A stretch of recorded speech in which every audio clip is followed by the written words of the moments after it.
მოგესალმებით ყველას. გავაგრძელოთ ჩვენი საუბარი მათეს სახარების შესახებ. დღეს გვაქვს განსახილველად მე-7 თავი.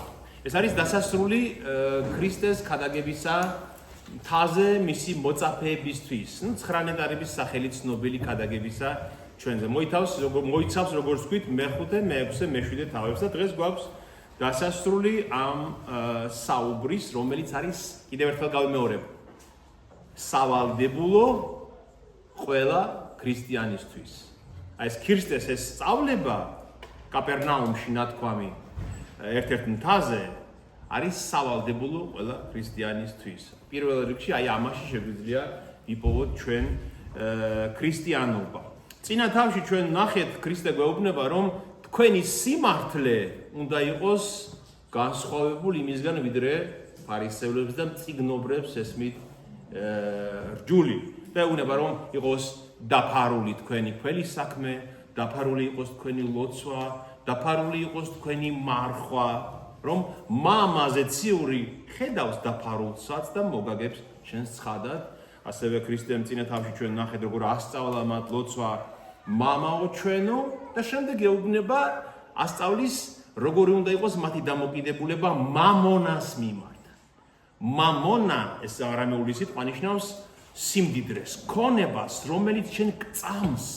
გესმის? მწამს რომ ქონებას შეუძლია მომანიჭოს.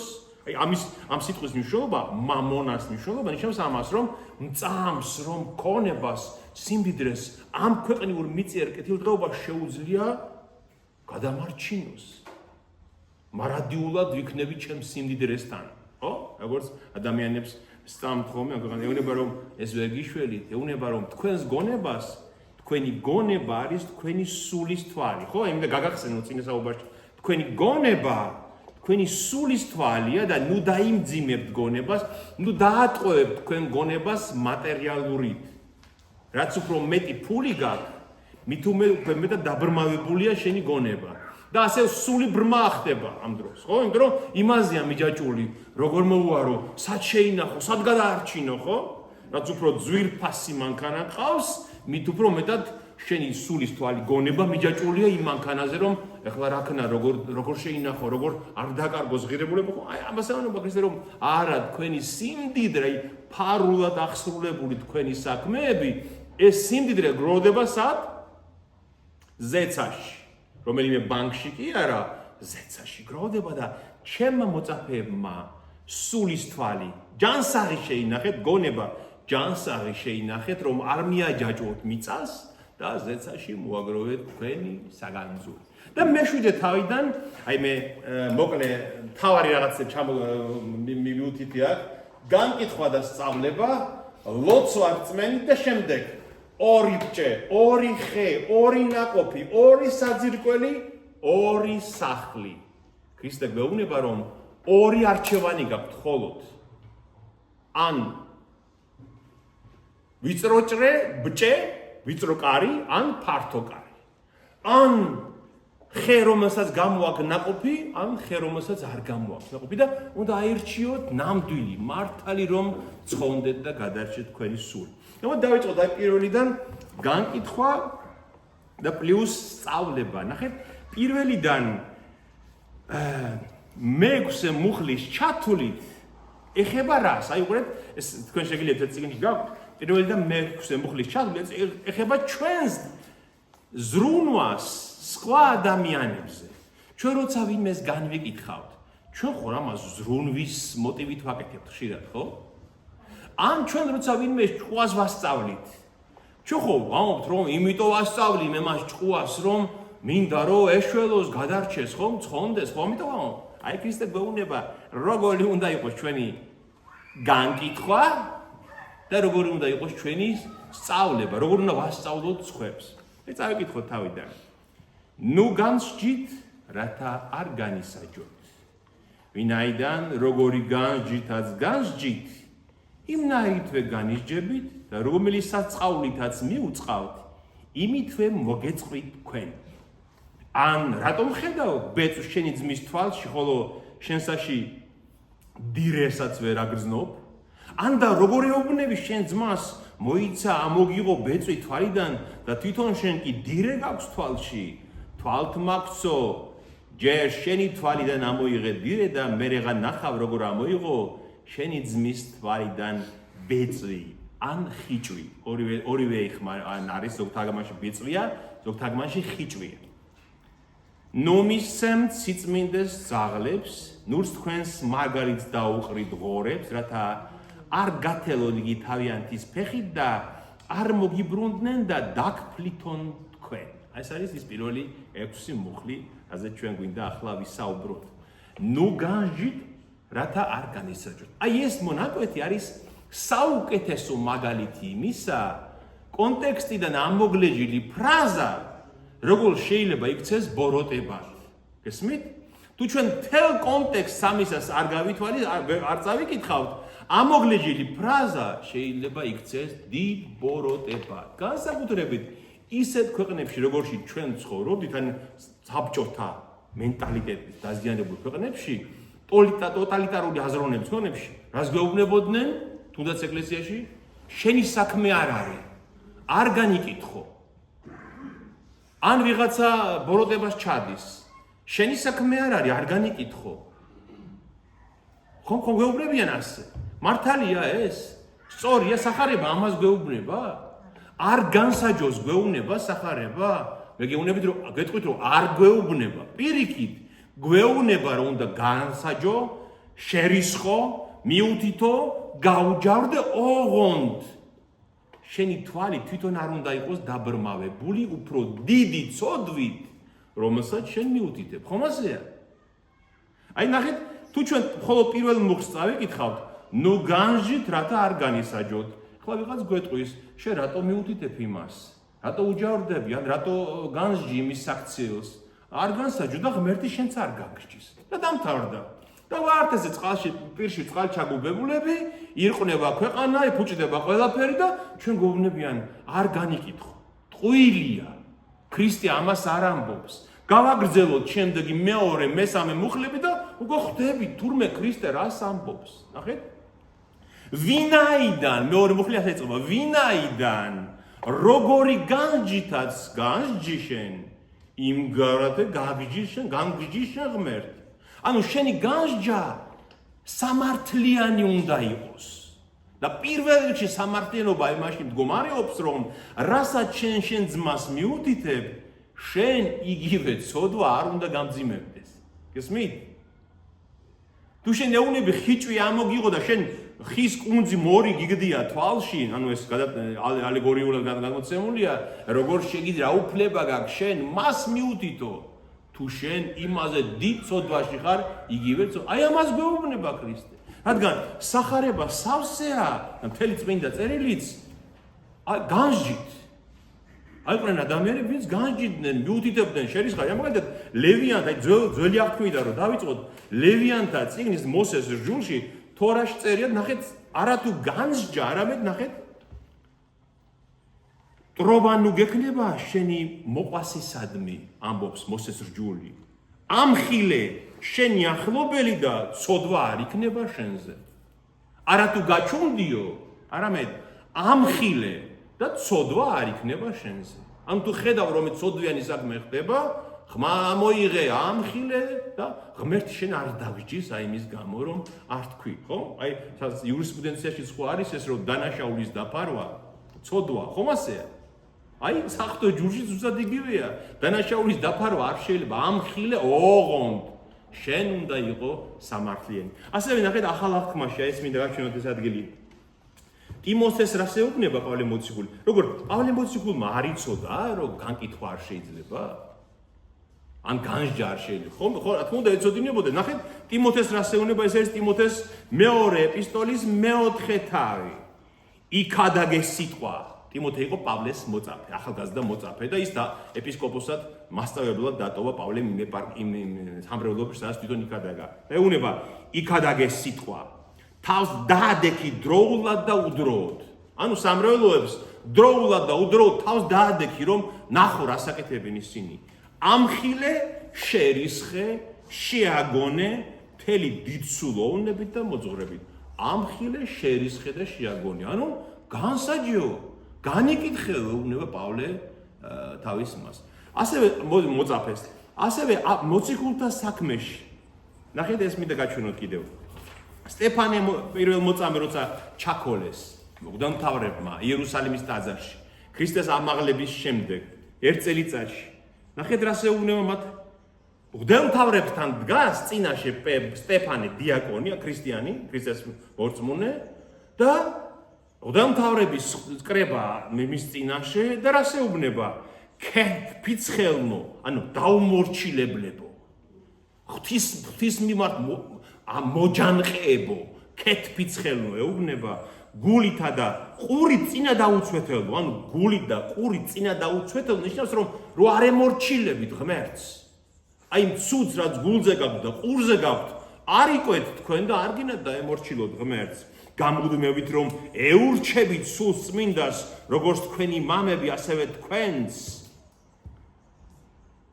რომელ წინასწარმეტყველთაგანს არ დევნიდნენ თქვენი მამები, მათ დახოცეს წინასწარ მაცნენი მართლის მოსვლისა, ვინციც აც თქვენ გამცემნი და მკვლელები გახდით.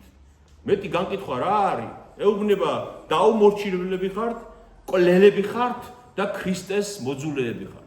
ამ განიკითხავს თუ არ განიკითხავს? განიკითხავს, მაგრამ იმიტომ აქვს სტეფანეს განკითხვის უფლება, რომ იგივე ცოდვაში თვითონ არა აქვს ფეხი.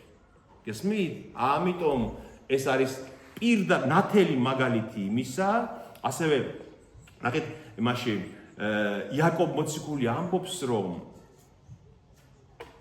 ღმერთისგან არის ყველანი, აი მეხუთე გაჩვენოთ ეს ადგილი იაკობის მეხუთე თავი, იაკობის ეპისტოლის მეხუთე თავი, რომ ცოდვილის მოქცევა საღვთო საქმეა და ცოდვილის მოქცევა მცდარი გზიდან სიკვდილისაგან იხსნის სულს და დაჩtildeავს უთვალავს ცოდვას. ცოდვილს რომ დაინახა, მისი მოქცევა სულს ხომ გადაარჩენს და შენს უამრავ ცოდვას დაჩtildeავს, იმდა დიდი საქმეა ცოდვილის მორჩევა. ანუ ქრისტეს უნდა გითხრას ჩვენ რომ განკითხვა განსჯა ღვთის შენი მოვალეობა, ოღონდ იმ შემთხვევაში თუ შენ იგივე ცოდვა არ გამძიმებს. გესმით? ამიტომ ეს უნდა იყოს დირე, რას ნიშნავს ეს დირეა შენს თვალში? დირე ნიშნავს შენს სიბრმავეს, ხო? აი მორი თუ გიგდია თვალში, როგორ შეიძლება დაინახო? ანუ მორი თუ შენ სიბრმავე არ უნდა გქონდეს თვალში, სულ შენ ხედვაში რომ შენს თავს ვერ ხედავდე და სხვას განიკითხავდე, ხო ასე? ეს შეგვიძლია ჩვენს ცხოვრებაში ყოველთვის ასე ვიმოქმედოთ და ასე ამიტომ ამით დავასრულოთ ეს განკითხვა შეიძლება, განსჯაც შეიძლება, ხილებაც შეიძლება, შერისხვაც შეიძლება, ოღონდ რაზეც ველაპარაკებით იმას, ვისაც განვიკითხავთ, იგივე ცოდვა ჩვენ არ უნდა გვამძიმებდეს. იმაზე მეტად ვიდრე მას აქვს, ხო? აი ეს არის ამ მონაკვეთის შინაარსი. შემდეგ ამბობს, ნუ მისცემ სიწმინდეს ძაღლებს, ნუს თქვენს მარგალიტს დაუყრით ღორებს, რათა ისინი ფეხით გათელავენ იმ სიწმინდეს და მარგალიტს და შემდეგ მოგიბრუნდებიან და თქვენს გაგთელავენ. აქ რაზეა ლაპარაკი? ნახეთ, ჩვენ ნახეთ რომ განსჯის დროს ჩვენ იმიტომ განვიკითხავთ ადამიანს რომ გვინდა ვუშველოთ, ეს არის мотиваცია და მეორე ჩვენ ხომ გვინდა ხანდახან ხომე აი მორწმუნეებს ემართებათ ხომეთ ეს რომ სხვა ჭკუა ვასწავლოთ. აი არიან ადამიანები, ვისაც აი თქოს მათი სულიერი მოთხოვნილებაა რომ აი სხვებს ასწავლონ, ყველგანი ქადაგონ. აი მაგალითად ერთ ადგილას მინახავს რომ აბსოლუტურად ურწმუნო საზოგადოებაში ადგა წამოდგა ერთი ადამიანი, ახალი მორწმუნე იყო, ისეთი აი მოშორნე ანთებულება და кейფი იწყებოდა რაღაცა, ადგა და მოდით ახლა უნდა ვილოცოთ ყველა. ხალხი ისე უყურებდა როგორც გიჟს. იმიტომ რომ იმათვის ეს აბსოლუტური სიგიჟე იყო, გესმით? მაგრამ ეს იმდენად აი ამ გარკვეულწილად ხიბლში იყო, ხო? მაგრამ ვის ელაპარაკებოდა და ვისთან იჯდა, მას არ ესმოდა. და ცუდათაც დამთავრდა ეს მომენტი, რომ დაიწყეს სიცილი, დაიწყეს დაცინვა, ზოგი გაბრაზდა, ზოგმა ცუდი რამ უთხრა რომ რა ლოცვა არის, გესმით? აი ამაზეა ლაპარაკი. როცა შენ გინდა იქ ადაგო, უყურე, ვინ არიან ისინი, ვისაც ელაპარაკი. გესმით? ვინ არიან? ეძებენ, უნდათ, უყვართ, ესმით ის სიწმინდე, თუ არა, გაჩუნდი, ნუ ელაპარაკები მან. აი ამაზე გვაფრთხილებს ქრისტე. თქვენს სიწმინდეს და მარგალიტს ღორებს ნუ დაუყრით და ძაღლებს. ძაღლები და ღორები რატომ არის აქ ნათქვამი, ხო? ეს ჩვენ გვისაუბრე ამაზე და ვიცით, ლევიანთა მე-11 თავში არის ჩამონათვალი წმინდა ეს, ანუ ისრაელს რჩეულერს, რომელიც ცხოველები შეეძლო ეჭამა და რომელიც ცხოველები არ უნდა ეჭამა.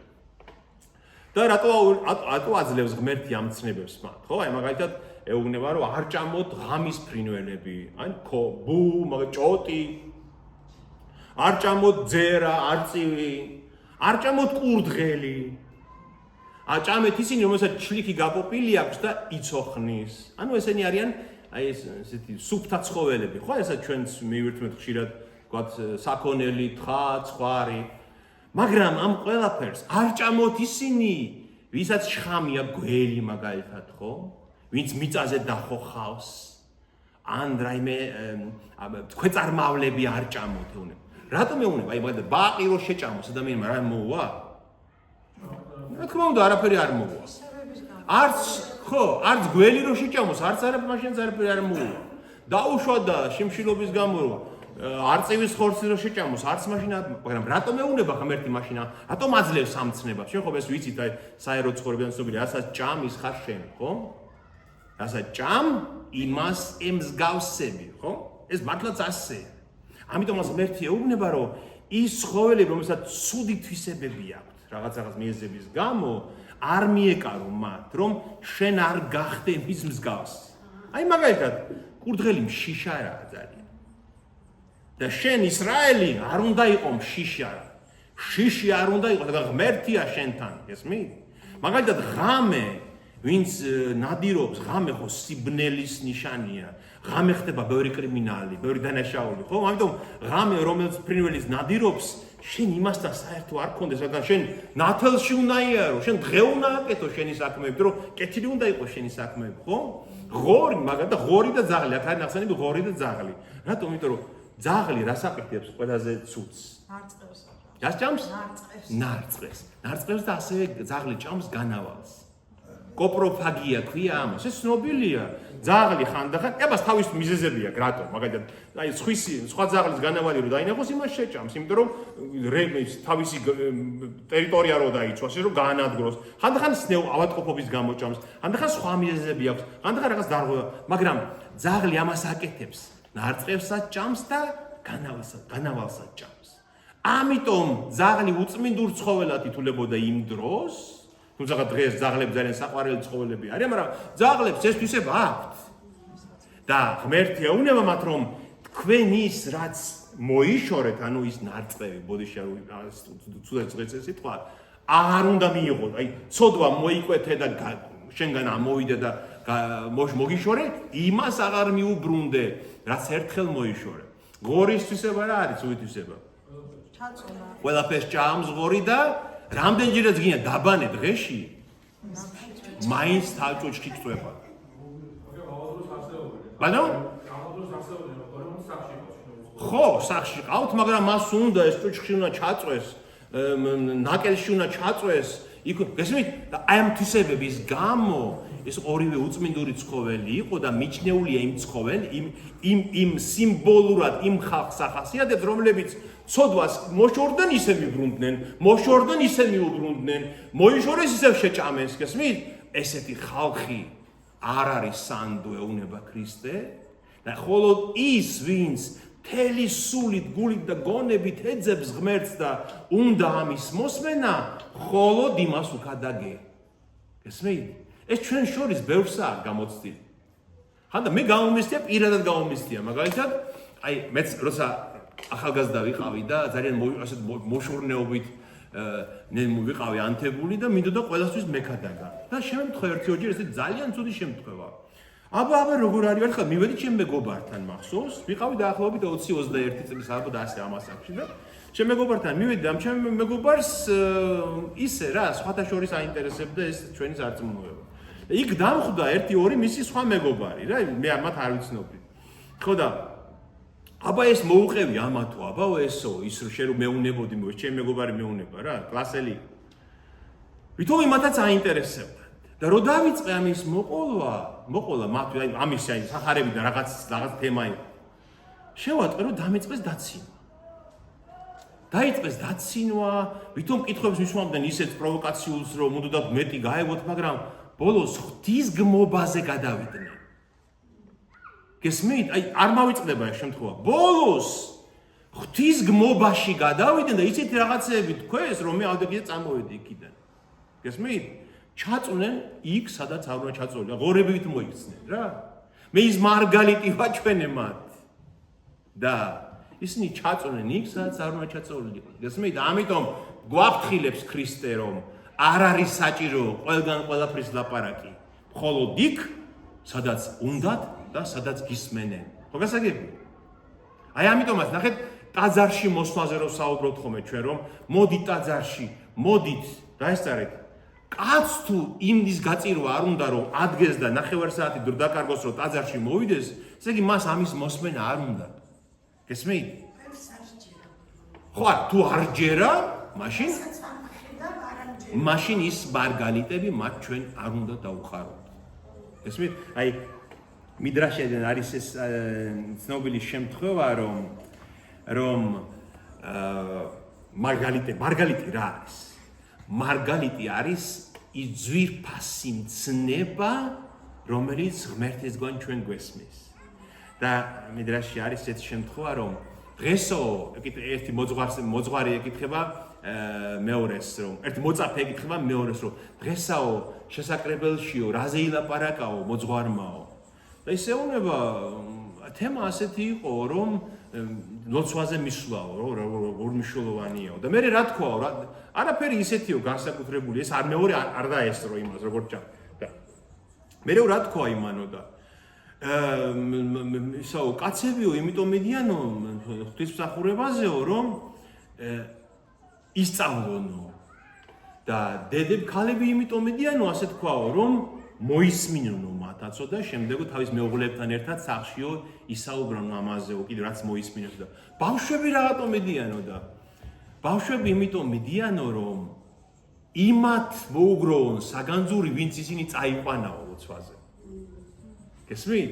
ბავშვი ხო თვითონ ვერ იგებს მაგრამ ბავშვები იმიტომ მიდიანო რომ თავის მშობლებს მოუგროვონო ის საგანძურიო ჯილდო რომლებაც ისინი იქ წაიყვანებს და ამან მეორე მუთხრაო ნახე რა მარგალიტები დაურიგებიაო და რატო არ წამიყვანეთო მეცო გესმით? ეს მარგალიტი ნიშნავს აი ღვთისმცნებას რომელიც ჩვენ გვესმის ღვთისმსახურების წმინდა წერილიდან ღვთისმსახურების დროს. და შემდეგ მეშვიდე მუხლიდან უფალი იწყებს საუბარს იმაზე როგორი უნდა იყოს მოწაფეების ლოცვა. ნახეთ, ლოცვა უნდა იყოს პირველი რწმენით, ისე როგორც შვილი ევედრება მშობელს და მეორე ლოცვა უნდა იყოს სიმდაბლით. აი ამ ორ რამეზე ამახვილებს უფალი ყურადღება. ითხოვეთ და მოგეცემათ. ეძებეთ და ყვოვეთ. დააკაკუნეთ და გაგიღებენ. რადგან ყველა მთხოვნელს მიეცემა, ძებნელი ჰპოვებს და ვინც აკაკუნებს გაუღებენ. თუ გეგულებათ თქვენ შორის კაცი შვილმა რომ პურის თხოვოს და ქვა მისცეს მას, ან თევზის თხოვოს და გველი მისცეს მას, ხოლო თუ თქვენ უკეთურებს შეგიძლიათ კეთილი საბოძვარი მისცეთ თქვენ შვილებს, რაოდენ უფრო მეტ სიკეთეს მისცემს მამა თქვენი ზეციერი მის მიმართ თხოვნელს. ნახეთ, ეს არის ეს ადგილი მინდა ძველი აღთქმიდან ამის მამოწმებელი ადგილი ვნახოთ, ეს არის მეორე ნეშტთა წიგნის მეშვიდე თავი. როცა სოლომონ მეფემ აკურთხა იერუსალიმის ტაძარი და გაიხსნა ტაძარი, ღამით გამოეცხადა ღმერთი სოლომონსო, აი ნეშტთა წიგნის მეშვიდე თავში წერია, ღამით გამოეცხადა უფალი სოლომონს და უთხრა, შევისმინე შენი ლოცვა ვედრება და ავირჩიე ეს ადგილი მსხვერპლის შესაწირ სახლად. მეტი ამს რომ მე ავირჩიე ეს ტაძარი მსხვერპლის შესაწირ სახლად. აი თუ მოხდა ისე რომ ცას დავკეტავ, წვიმა აღარ მოვა, აი გვალვები რო იცის ხოლმე ჩვენთანაც ხშირად. ან თუ კალიას დედამიწის გადაჭმას ვუბრძანებ, ან თუ შავჭირს მოულენ ჩემ ერს და ჩემი ერი, რომელიც ჩემი სახელით იწოდება, ქეთს მოიდრეკს, ილოცებს, ძებნას დამიწყებს და შემოbrunდება თავის უკეთური გზიდან, მაშინ ციდან მოусმენ, მიუტევებ ცოდებს და განკურნავ მათ ქვეყანას. ნახეთ, როცა გაუჭირდებათო და ილოცებენ, ძებნას დამიწყებენ და მოbrunდებიან ჩემსკენ. ანუ შეინანებენ თავის ცოდვას. ყველა ის სასჯელი, რასაც მე მოულენ, იქნება სასჯელი მათი უკეთურობის გამო, მაგრამ როგორც კი დამიწყებენ ძებნას, ამბობს ღმერთი, იმ წუთში ვეპოვნინები მე მათ. შემდეგ იერემიის წინასწარმეტყველთანაც იგივეს ამბობს. წინასწარმეტყველი რომ როცა დამიწყებ ძებნას, იმ წუთში მიპოვით. გეპოვნინებით, ამას ამბობს უფალი. გესმით? ეს არის აი როგორც აი პირველი შენ უნდა იცოდე რა წუთში შენ ღმერთის ძებნას იწყებ, იმ წუთში ღმერთი მზადაა რომ გეპოვნინოს, რომ გამოგეცხადოს. ეძებეთ და პოებთ, აგაკუნეთ და გაგიღებენ, ითხოვეთ და მოგეცემათ. და ღმერთს ასეთი მაგალითი და შემდეგ ასეთი მაგალითია კიდევ აი ეს მინდა გაშვენოთ 400 ეს არის ისევ მათი სწავლებიდან ძველ აღთქმაში როგორ ასწავდნენ მათი მოძღვრები ამბობს ერთ-ერთი მოძღვარი რომ რატომ ადარებსო ლოცვასო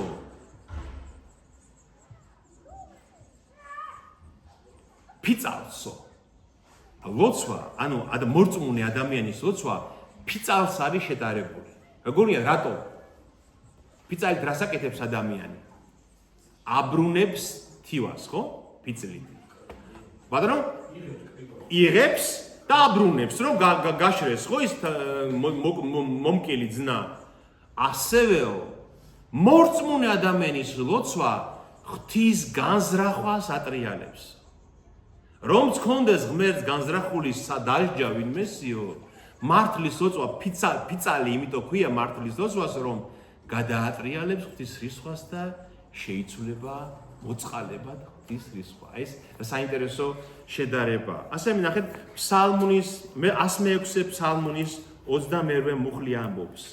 ღაღატყვეს უფლისა მიმართ ჭირსა მათსა და ურვათა მათთაგან გამოიყვანა იგინი. ჭირის დროს ილოცე. განსაკუთრებით გაჭირვების დროს, განსაცდელის დროს ილოცე და იცოდე რომ ეს ლოცვა შეცვლის ყველაფერს. ამბობს უფალი. და შემდეგ მაგალითი ასეთი მოყავს მას რომ თქვენ და შეხედეთ თქვენს ცხოვრებას, თქვენ უბრალოდ უკეთურ ცოდვილ ადამიანებს თუ შეგიძლიათ თქვენ შვილებს მისცეთ ის, რასაც ისინი გთხოვენ, როგორ გონიათ ღმერთი არ მისცემს იმას და იმაზე მეც რასაც ითხოვს ადამიანი. ვინმე არის თქვენ შორის შვილმა რომ გთხოვოს პური და მისცეს მას ქვა. ხომ წარმოუდგენელი ამბავია. ან გთხოვოს თევზი და მისცეს მას გველი. ხომ წარმოუდგენელი ამბავია. აბა როგორ გონიათ ყოვლად მოწყალე ღმერთი, ყოვლად ბრძენი ღმერთი, ყველაფრის შემოქმედი, ყველა სიმპყრობელი. როგორ გონიათ რასაც გთხოვთ, იმაზე მეტ სიკეთეს არ მოგცემ? ხო, აბსოლუტურად ლოგიკურია, ხომ ეს? ნახეთ და აი უბრალოდ რომ მეტ სიკეთეს მისცემს მამა თქვენი ძირი. მეტი სიკეთე პირველ რიგში რას ნიშნავს? როგორ გონიათ? მეტ სიკეთეს მისცემს მამა თქვენი ძირი მთხოვნელებს. იმაზე მეც რაც ითხოვს, მაგრამ რას პირველ რიგში რას? აი ჩვენ რომ ვითხოვოთ მატერიალური ღმერთო, აი იქ მაგარის ის იყიდება, მაგალითად ქურქი. მაგარი ძალიან ლამაზი ქურქი იყიდება და ღმერთო ქენი ისე რომ მე ვიყიდო ის ქურქი. შეიძლება ეს თქვენ? რწმენა. კიდევ რა შეიძლება გთხოვოთ ღმერთს? ბატონო? სული აი სწორია, ნახეთ, აი ჩვენ ხო თქვით რომ სახარება თვითონ წმინდა წერილი თვითონ ხსნის წმინდა წერილს. აი პარალელური ადგილი არის ლუკას მე-11 თავში. ლუკაც იგივე შემთხვევას აღწერს მის მე-11 თავში. ნახეთ, იქ როგორ წერია, უკვე განგვიმარტავს. ხოლო თუ თქვენ უკეთურებს შეგიძლიათ კეთილი, ეს არის მე-13 თავი. შეგიძლიათ კეთილი მისაცემელის მიცემა თქვენი შვილებისთვის, რაოდენ უფრო მეტ წმინდა სულს მისცემს მამა თქვენი ზეციერი, იმათ ვინც თხოვს. ესმით? იქ ხომს მეტ სიკეთეს და თურმე ის მეტი სიკეთი არის წმინდა სული. ანუ ზეციური ნიჭები. ამას ამბობს იაკობ მოციქულის მის პირველ თავში, რომ ყველა ნიჭი ზეციდან მოდის ზეციური მამისაგან. ამიტომ პირველ რიგში ჩვენი ლოცვა უნდა იყოს ორიენტებული რაზე? აი სოლომონ მეფემ რას თხოვა ღმერთს, როცა ეს მეფე დაკურთხეს? რა უთხრა სოლომონმა? სოლომონი ხო ისრაელის დიდი მეფე იყო. თხოვე რაც გინდაო და რას თხოვა სოლომონმა? მომეცი შენ მიერი სიბრძნე, ზეციური სიბრძნე მომეცი, რომ შენი ერი გამსაჯო ისე, როგორც შენ ერს ჭირდება. გესმით? და ღმერთმა რა უთხრა? მატერიალური კი არ თხოვა სოლომონმა ღმერთს, არამედ სიბრძნე მომეცი. აი ეს ნიჭი, ღვთაებრივი ნიჭი, რომ სიბრძნე ჭკვიანი ვიყო, რომ დავინახო, სად არის კეთილი, სად არის ბოროტი და ღმერთმა რა უთხრა ამის გამო? რადგან ეს მთხოვე ყველაფერს მოგცემ შენ და მართლაც სოლომონი იყო უმდიდრესი მეფე, ისეთი დიდება და პატივი და სიმდიდრე სოლომონს რო ჰქონდა, არც ერთ მეფეს არ ქონია ისრაელში. აი ეს არის მაგალითი ამისი. ამიტომ ის რო ამბობს მამაო ჩვენოში, ნახეთ ის წინა თავის განმარტება ფაქტობრივად ეს მამაო ჩვენოში ხონება პური ჩვენი არსობისა მოგვეცი ჩვენ დღეს. ანუ ის რაც დღეს გვჭირდება, არა სიმდიდრე, არა სიღარიბე, არა დიდი ქონება, არა ის რაც ადამიანს სიცოცხლის სჭირდება და თუ ამას ითხოვთ და დაიწყებთ ძებნას სათასასწრაფოების სიმართლის ყველაფერი მოგეცემა თქვენ. და შემდეგ იწყება ახალი აქედან გამომდინარე, შემდეგ უფალი ამბობს რა არის ჯულში მთავარი, აი მათი სიმართლე რა უნდა იყოს. მე-12 მუხლი, როგორც თქვენ გსურთ რომ მოგექცნენ კაცნი, ასევე მოეკეცით მათ, ვინაიდან ეს არ ჯული და წინასწარ მეტყველნი. ძველ აღთქმაში, ნახეთ, როგორც თქვენ გინდათ მოგექცნენ კაცნი, თქვენც ისევე მოეკეცით მათ, ხო? კარგად წერს. ძველ აღთქმაში ძირითადად ყველგან გავრცელებული იყო ესეთი ფორმულირება ამისი, რომ რაც არ გინდა რომ შენ გაგიკეთონ, შენ ნუ გაუკეთებ სხვას.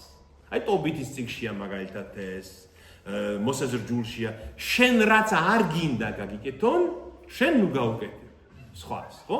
აი მაგალითად თუ არ გინდა რომ ვიღაცამ გიმტროს, შენ ნუ უმტრობ სხვას, მაგრამ ქრისტე როგორც ყველაფერში ამბობს რომ მე მოვედი, იმიტომ რომ სრულყოფ რჯული, აქაც იგი უფრო მეც ამბობს, ნახეთ, არა მარტო ბოროტზე ალაპარაკი აქვს, რომ აი თუ არ მინდა მე ბოროტი გამეკეთონ, მეც ბოროტი არ უნდა, არამედ თუ მინდა რომ სიკეთე მომქონდეს მეც სიკეთე უნდა უკეთო სხვას, ხო? 400 მან რაბინების სწავლებაში, მე მინდა ეს გაჩვენოთ ეს ადგილი. ნახეთ, ერთხელო მივიდა ერთ მოძღვართან, იუდაიზმში იყო ორი დიდი სკოლა. რაბი შამაის სკოლა და რაბი ჰილელის სკოლა. ეს ორი დიდი მიმართულება იყო მათთან. და ერთხელო მივიდაო შამაისთანო ერთი წარმართიო და უთხრაო მასო, რომ მიმიღეო მეო შენს მოწაფედო ოღონდო, აი უცბად მითხარი რჯულიო, მოსეს ჯული რა არისო, ისე აი ცალფეხზე რო დავდგებიო, სანამ ცალფეხზე დგომა შემილიაო, აი იმ წუთში იმ მომენტში უნდა მოასწრო მითხრა რა არის მოსეს ჯულიო და გაბრაზდაო შამაიო და გააგდოო, რომ ესე მოკლე ხანში როგორ უნდა გითხრაო მე შენ ჯული რას ნიშნავს. მერე მივიდა ჰილელთან და ჰილელმა უთხრა მას რომ დადიქიო ცალფეხზე და გეტყვიო და უთხრაო რაც შენ არ გინდა რომ გიყონ სხვებმა, შენ ნუ უზამ სხვას. ეს არის მთელი მოსეს რჯული და სხვა და ნარჩენი ამისი განმარტებაო. გესმით?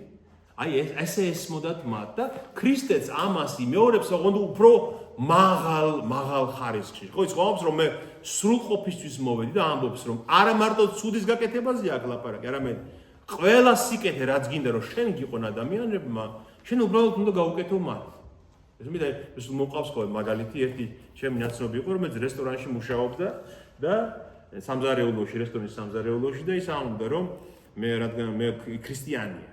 აი ხო ჩვენ ხო ხშირად გაგვიგია ხოლმე რომ სამზარეულოში შეიძლება არაჰიგიენურად მოიქცეს ვინმე ხო რომელიმე რესტორნის სამზარეულოში ხო რომ დაუარდეს მაგალითად ყველი რაც უნდა ჩადოს იმაში ბურგერში მაგრამ აიღო და დადოს მაინც იმაზე ხო ყოფილაო ის მეთქე ყოფილაო შემთხვევა რომ დამوارდნიაო და ყოფილა შემთხვევა რომ შემელოის ჩამედო მაგრამ მე გამახსენდაო ეს ცნებაო რომ რაც არ გინდა შენ გაგიკეთონ შენ ნუ გაუკეთებ სხვას და ის ყველი გადამიგდიო და არ ჩამიდიო თუმცა ის მე მაგისრებოდაო მაგრამო ვერავინ იმას ვერ გაიგებდაო მაგრამ იმის გამო რომ აი ეს ცნება მე ვიცოდი ქრისტესგანო მე არ მინდა რომ სხვამ გამიკეთოს ამიტომ მე დაფარულშიც კი არ უნდა გავუკეთო ის სხვას ხო გასაგებია აი ასე უნდა ცხოვრობდეს ქრისტიანი ამას გვეუბნება იესო ქრისტე ასეთი უნდა იყოს ჩემი მოწაფე რადგან ღმერთი ხედავს იმ შენ საქმეს რა მნიშვნელობა აქვს იმ სამზარეულოში დაგინახავენ თუ არა ღმერთი ხედავს დაფარულს შენ რას აკეთებ აი ასეთი უნდა იყოს ქრისტიანი შემდეგ იწყება უმნიშვნელოვანესი მონაკვეთი მე-13 მუხრიდან შედით ვიწრო ბჭით ვინაიდან ვრცელია ბჭე და ფართოა გზა რომელსაც მიყავართ წასაწმედელად და მრავალი დადიან მასზე და ვინაიდან ვიწროა ბჭე და ძნელია გზა რომელსაც მიყავართ სიცოცხლისაკენ და მცირედ მიჰყოვებენ მას ესე იგი შედით ვიწრო შესასვლელში ამბობს ქრისტე რადგან ვიწრო შესასვლელში შესვლას მიყავართ სიცოცხლისკენ ცხონებისკენ რადგან ფართოა ის გზა რომელსაც მიყავართ წარსწმედისკენ რას ნიშნავს ეს გიფიქრიათ თქვენც ალბათ ამაზე ხო რა არის რას ნიშნავს ეს უყურეთ აი მე მინდა მაგალითზე აგიხსნათ ეს აი ძალიან თვალსაჩინო მაგალითი აი მე ეს არის თალმუდი ბევრი ტომებია 16-18 ტომია და ეს არის 2 ტომი ამ თალმუდიდან და მე მინდა გაჩვენოთ ამ თალმუდიდან საუკეთესო მაგალითი ამისი რას ნიშნავს ვიწრო ბჭე და რას ნიშნავს ფართო ბჭე ფართო ჭიშკარი ხო ნახეთ აი მაგალითად მოსეს ეს ყველაფერი ეხება ცნებებს ეხება მოსეს რჯულში ლევიანთა მე-15 თავში იყო ასეთი მცნება მოცემული რომ თუ სასქესო ორგანოდან აქვს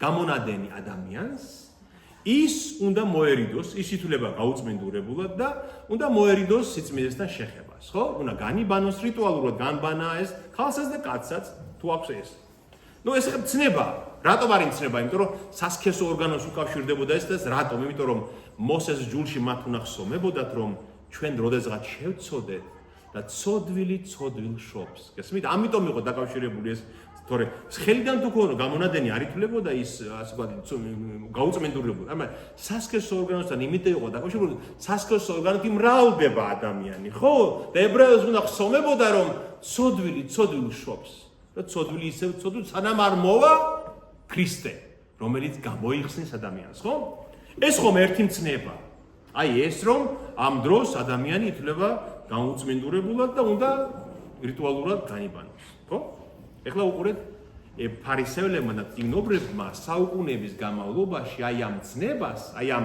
ერთ მცნებას ეს ერთი მცნება არის ვიწრო კარი როგორც ღმერთმა გითხრა ასე უნდა გააკეთო ხო ეხლა მე ამოგიწერეთ ცოტა ოღონდ ბევრი ყველიანი კი რა ამათმა ახლა ეს ცნება აიღეს წიგნობრებ ფარისევლებმა და ეს კარი გააფართოვეს გესმით და რეები დაუმატეს ჭამის წინ სავალდებულოა ხილის დაბანა რადგან ხო შეიძლება ვიღაცას კონდეს ეს პრობლემა და სუფრაზე იჯდეს მათთან ერთად ხო ჭამის წინ სავალდებულოა ხილის დაბანა შემდეგ დაუმატეს ჭამის წინ დაბანა კარგია მაგრამ ჭამის შემდეგ აუცილებელი მეორე მესამეც კიდევ ერთი ჭამის წინ და ჭამის შემდეგაც აუცილებელია დაბანა, სხვა მოძღვრებმა კი დაუმატეს, მაგრამ შუაში ჭამის დროს ნებაყოფლობითია. შემდეგ დაბანა ჭამის წინ ხელის დაბანა ჭურჭელში შეიძლება და მიწაზეც, ხოლო ბოლოს ჭამის შემდეგ მხოლოდ ჭურჭელში უნდა დავიბანოთ ხელი, მიწაზე არ უნდა დავღაროთ ეს წყალი. შემდეგ ჭამის წინ ცივი წყლითაც შეიძლება დაბანა და ცხელი წყლითაც. ჭამის შემდეგ მხოლოდ ცივი წყლით, რადგან ცხელი წყალი ხელს ათბობს და შეიძლება გაათბოს და ჩარჩეს ის ნარჩენები ამ გაფართოებულ კანში. კიდევ ერთი, საჭმლის მომზადებას და მომზადებას შორის ნებაყოფლობითია ხელის დაბანა. მაგრამ თუ მომზადებას და ყველის ჭამის დროს, მომზადებას და ყველის ჭამის შუაში აუცილებლად უნდა დაიბანო ხელი, რადგან შეიძლება ხორცს ამზადებდე და ყველი და ხორცი არ უნდა შეერიოს ერთმანეთს. შემდეგ კიდევ დაუმატეს თუ მიწაზე წყლის დააღრა ხელის ბანის დროს არ შეიძლება, რადგან მიწაზე ბოროტის სულები არიან. კიდევ ერთი მცნება, თუ ზოგი ამბობდა, ზოგი მოძღვარი, რომ ცეცხლზე გამთბარი წყალით არ შეიძლება ხელის დაბანა, მზეზე უნდა იყოს გამთბარი წყალი. შემდეგ ამბობდა, თუ მიწიდან ამოდის თბილი წყალი, იმას შეგიძლია მთელი კალი დაიბანო, მაგრამ მხოლოდ ხელი, ფეხები და სახე არა. ხედავთ, რამდენი მცნება მიემატა იმ ერთს, რაც მოსეს ჯულშია და ის ვიწრო კარი გაფართოვდა. ხო? ამ მცნებებმა გააფართოვა ეს ვიწრო კარი და სინამდვილეში რომელია მთავარი მცნება, ჩვენ ვეღარ ვხედავ. გესმით? აი ამაზე ამბობს ქრისტე, რომ ვიწრო კარი ის არის ერთი მცნება, რომელიც მოგეცათ ღმერთისგან და ფართო კარი არის აი ამ დამატებითი მცნებებით გაფართოებული ეს მცნება და ვეღარ ხედავ უკვე იმას, რომელიც არის ნამდვილი. ეს ხო გასაგებია?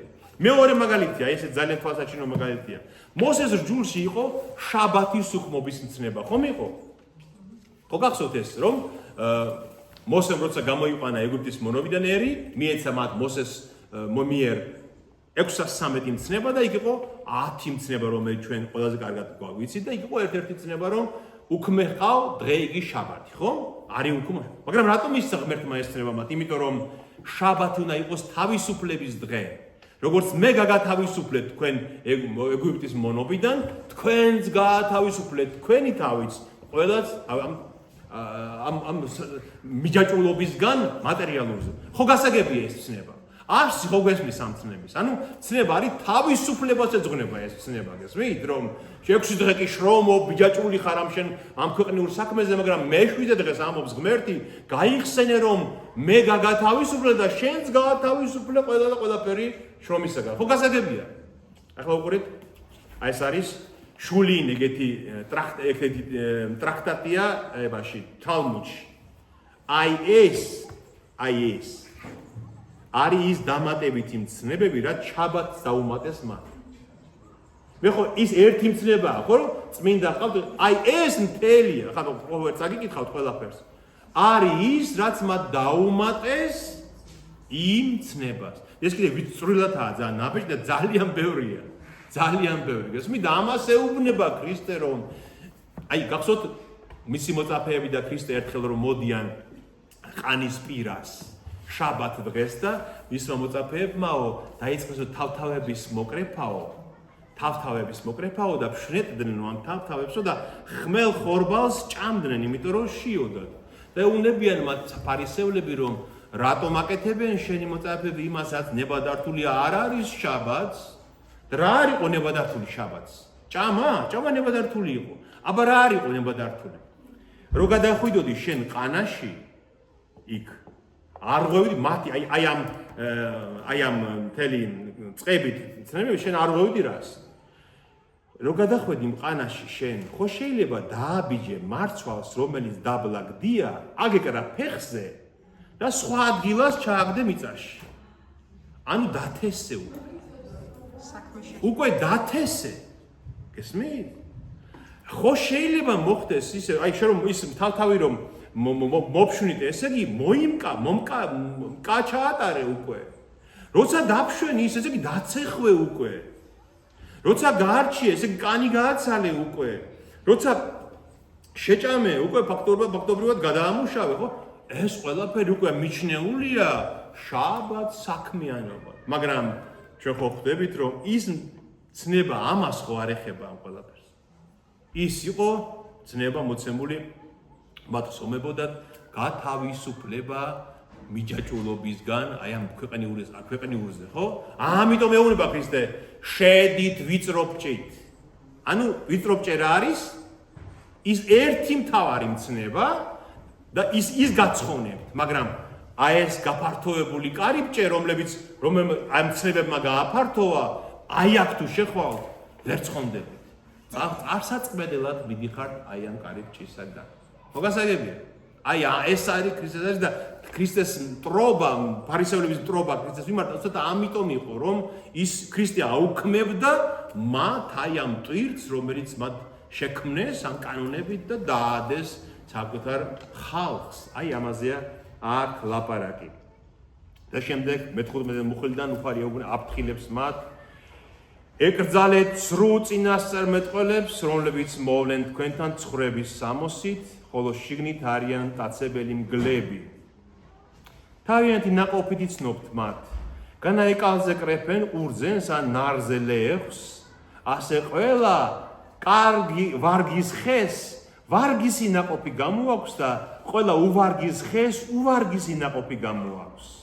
არ შეუძლია ვარგის ხეს უვარგისი ნაყოფის გამოღება და უვარგის ხეს ვარგისი ნაყოფის გამოღება. ყოველი ხე, რომელიც არ გამოიღებს ვარგის ნაყოფს, მოიჭრება და ცეცხლს მიეცემა, ასე რომ თავიანთი ნაყოფით იცნობთ მათ. ქრისტე მათ აფრთხილებს, რომ აი ესენი, ეს წიგნობრივი ფარისევლები, არიან სრულ წინასწარმეტყველები. წინასწარმეტყველი რას ნიშნავს იმ ბიბლიური გაგებით? არა იმას, ვინ წინასწარ გვაუწყებს, გულთმისნობას კი არ ნიშნავს. წინასწარმეტყველი ნიშნავს მასწავლებელს, რომელიც ღვთის სიტყვას განგიმარტავს შენ. და გეუბნება მათ, რომ აი ესენიც ცხრის წყალში გადაცმული მგლები არიან, რადგან ცხრის ტავი, ცხრის ბეწვი იყო წინასწარმეტყველის სამოსელი ძველ აღთქმაში, ხო? და აფრთხილებს, რომ აი ამ სამოსით ბევრი მოვა, მაგრამ შიგნით არიან გლები, მტაცებელი მგლები. და მაგრამ ასევე ნახეთ პეტრე მოციქულის მეორე ეპისტოლეს მეორე თავშია ესეც ნათქვამი, რომ პეტრე ეუბნება მათ, ნახეთ, რომ იყვნენ სრულ წინასწარმეტყველიც ხალხში, ისევ როგორც თქვენ გეყოლებათ სრულ მოძღვარნი. ნახეთ, პეტრე პირველ საუკუნეში აფრთხილებს ქრისტიანულ ეკლესიას.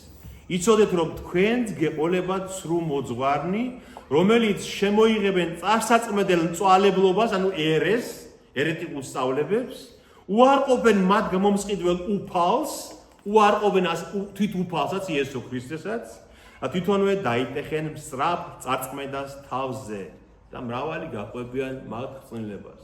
ხო? რამდენი სრულ სწავლება გავრცელებული ქრისტეს სახელით და ბიბლიის სახელით, ერთ-ერთი მთავარი, რომელიც მთავარი საფრთხეა დღეს საქართველოს არის იეჰოვას მოწმეები.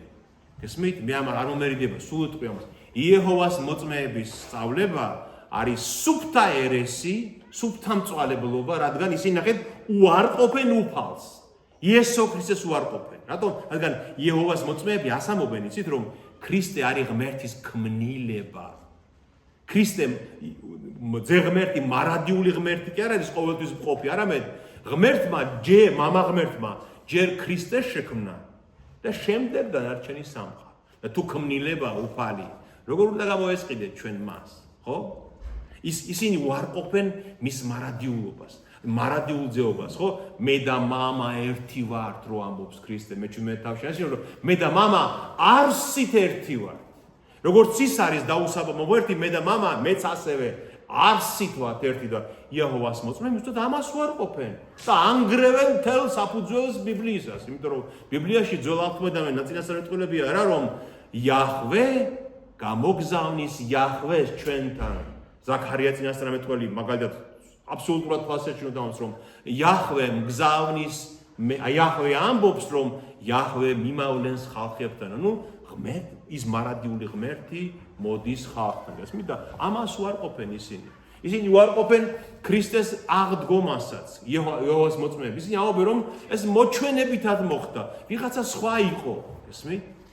ჯვარცმასაც უარყოფენ ისინი ქრისტესას, გესმით? აი თელ გამოხსნას, აი ამ რაც ბიბლიაში აღწერილი, უარყოფენ, მაგრამ თან სასიამოვნოა მოსასმენა. რატო უყვართ ხალხს იეჰოვას მოწმეების მოსმენა? რომ ამას გადმოსცემენ ისე, როგორც ხალხს მოსწონს, როგორც ხალხს აწყობს, როგორც ხალხს სიამოვნებს, ლამაზი სურათებით, ლამაზი რაღაცა კარგი გამოცემებით, ხო? პატრონ? ხო, თქვენ არ მოგწონთ, მაგრამ აი ამაზე გვაფრთხილებს პეტრე მოციქული, რომ გამოჩნდებიან სრულ მასწავლებლები და ერიდეთ მას. მადლობა ღმერთს, რომ ჩვენ გვაქვს ამდენი ტრადიცია, რომელიც ბიბლიის სწავლებას მიყვება და ჩვენ ეს ვიცით. პატრონ? ბევრ რამეს უარყოფენ, კი. მაგრამ თავარი წვარება არის ისინი არიან ახალი არიოზელები. არიოზი ვინ იყო? არიოზი იყო ძველ საუკუნეებში წვალებელი, რომელმაც ამბობდა, მაგას ამბობდა, რომ ქრისტე არის ქმნილება. მთელი სოფლიო პირველი, მეორე, მესამე საეკლესიო კრებები ამას ებრძოდა მეოთხე საუკუნიდან, რომ ეს ბიბლიის საწინააღმდეგოა. დასაბამში იყო სიტყვა. იოანე მახარებელი ასე არიწყებს თავის სახარებას, დასაბამში იყო სიტყვა. ანუ სანამ რამეს შექმნიდა ღმერთი, იქ უკვე იყო ძეღმერთი, ღმერთის სიტყვა. და შემდეგ დახეთ, აი ამას ერთხელ იეჰოვას მოწმე მე დავებოდა, მე და აი ეს უთხარი, კაცო, შენ რას მიტკიცებ მეთქი, დახეთ. ყველაფერი მის მიერ შეიქმნა. ანუ ძეღმერთზე ლაპარაკობს, ლოგოსზე. ყველაფერი მის მიერ შეიქმნა და მის გარეშე არაფერი შექმნილა, რაც კი შეიქმნა. ხო არ გარკვევი ნათქვამი. ისინი და შენ მაინც მეუბნები მეთქი, მე უთხარი, რომ მაინც ჯერ ქრისტე შექმნა და მერე შექმნა დანარჩენი, მის გარეშე არაფერი შექმნილა, რაც კი შექმნილა. ის მეუბნება, რომ არაო, მამა ღმერთმა ჯერ ძეღმერთი შექმნაო, ძე შექმნაო და მერე სხვა ყველაფერიო. ანუ სახარების საწინააღმდეგოა იეჰოვას მოწმეების სწავლება და ქრისტე გვაფრთხილებს, რომ ერიდეთ სრულ წინასწარმეტყველებს, სრულ მასწავლებლებს და თან ეს მეორედ მოსვლამდე სულ ასე იქნება. მეორედ მოსვლამდე, ხო? ანტიქრისტე ვინ იქნება? ანტიქრისტე იქნება და სრულ მოძღვარი, სრულ წინასწარმეტყველი, ეს მთელ ამ ეპოქაში იქნება ჩვენთვის საშიშროება, ამიტომ უნდა დავეყრდნოთ ბიბლიას. ნახეთ, იოანე მოციქულის თავის წერილში ამბობს იგივეს. ეს არის პირველი იოანეს პირველი წერილის მესამე თავი. ეს მინდა აუცილებლად ვთქვათ ამ საუბარში, რომ ჩვენ ვიცოდეთ. პირველი მესამე თავი, ნახეთ.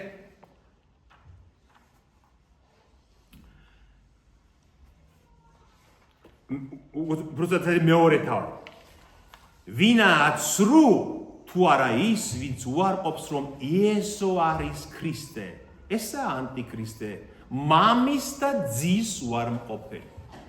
ვინც უარყოფს ძეს, აღარ წავს მას მამა, და ვინც აღიარებს ძეს, მას წავს მამა ღმერთიც. ესმით? თუ ძე ღმერთს შენ უარყოფ იესო ქრისტეს, შენ აღარც მამა ღმერთი ყავს, არამედ მამის და ძის უარმყოფელი ვინც არის, აი ამ მარადიული ძეობისა ქრისტესი, ეს არის ანტიქრისტე და ცრუ. შემდეგ მეოთხე თავში ამით იცნობთ ღმერთის სულს. აი, როგორ უნდა იცნოთ სწავლება ჭეშმარიტია თუ სწავლება ცრუა და არაჭეშმარიტი. ყოველი სული, რომელიც აღიარებს იესო ქრისტეს ხორციელად მოსულს, ღმერთისგან არის. ის, ვინც აღიარებს, რომ ღმერთი განკაცდა, ხორციელად მოვიდა ჩვენთან, ის არის ღმერთისგან. ხოლო ყოველი სული, რომელიც არ აღიარებს იესო ქრისტეს ხორციელად მოსულს, ღმერთისგან კი არ არის, არამედ ესაა ანტიქრისტეს სული, რომლისათვისაც გსმენიათ მოვაო და მოვიდა კიდეც ქვეყნად. ამიტომ ეს უნდა გვახსოვდეს ჩვენ, რომ ქრისტე ძეღმერთი არის იგივე იაჰვე, იგივე მარადიული ღმერთი, რომელიც რომ მოვიდა განგების ასრულების დრო, ხორცი შეიმოსა, მიიღო ღვთისმშობლისაგან, მარიამისგან და განკაცდა. მაგრამ ქრისტეში ეს ძეღმერთის მარადიული ბუნება იყო განუშორებლად ყოვლადწმინდა სამებისგან. და შემდეგ და მათი ნაყოფით იცნობთ მათ. აი სად არის სად შეიძლება ეს ვნახოთ? აი რომელ ნაყოფზე ლაპარაკობს ქრისტე? ნახეთ, აქ ეს არის მათეს სახარების 23 თავში. ანუ ნაყოფი ჩემი საქმიანობის რა არის? ის რასაც ჩვენ რეალურად ხედავთ, ხო, ჩვენში. ახლა ჩვენ რო თქვა ჩვენი მორწმუნეებია მაგალითად რომ იყვნენ აი ჩვენს ეკლესია, აი ჩვენი სამრევლო. ნაყოფი ჩვენი საქმიანობის რაში გამოიხატება? რომ ჩვენ უნდა ვიყოთ შვიდნი, გაწონასწორებულნი, ნეტარნი, ხო, ბედნიერნი ამ ჩვენ ყოფაში, ხომ ასეა? იმედიანი, ერთმანეთს უნდა ვენდობოდეთ, ხო? ნაყოფი იმისა, რასაც ჩვენ ვასწავლით ჩვენს ეკლესიაში, ჩვენ სამრევლოში, უნდა ჩვენს ცხოვრებაში გამოიხატებოდეს, ხომ ასე? ნახეთ 23 თავი მათეს სახარების, როცა ქრისტე ფარისევლებს და მწიგნობრებს ამხილებს. ნახეთ რა შეუნება, აი ეს მოვნიშნე კიდევაც აი 13 ადგილია, რომელიც აი ნახეთ ამას ნაყოფს ამხილებს მათსაც. რადგან ძიმე ტვირთს კრავენ და ძნელად სატვირთველს და ხალხს მხრებზე ადებენ, თვითონ კი თითის განძრევაც არ სურთ მის დასაძრავად. გესმით? აი მოძღვარმა სამრევლოში ხალხს რო დაადოს ძიმე ტვირთი და თვითონ თითს არ აშველებდეს მათ, ხო? ეს არის ნაყოფი, რომელიც ცუდია. თუ მათსავით არ არის. ეს რასაც ქრისტე უნება რომ თქვენო აი ამ ათასობით მცნებითო ტვირთი დაადეთ ხალხს ზუგზეო და თქვენ თავად არ გადარდებთ თქვენი ხალხი რომ გმინავს ამ ტვირთის ქვეშო. შემდეგ ეუბნება ყველა მათ საქმეს აკეთებენ კაცთა დასანახად, აგანიერებენ თავიანთ სალოცავ თასმებს და აგრძელებენ თავიანთ სამოსის კალთებს, ანუ გარეგნულია ყველაფერი. თქვენ რო შემატყოთ მე ხარ რომ მე გარეგნულზე ვარ ორიენტირებული, ხო აღარ მენდობით. ხო?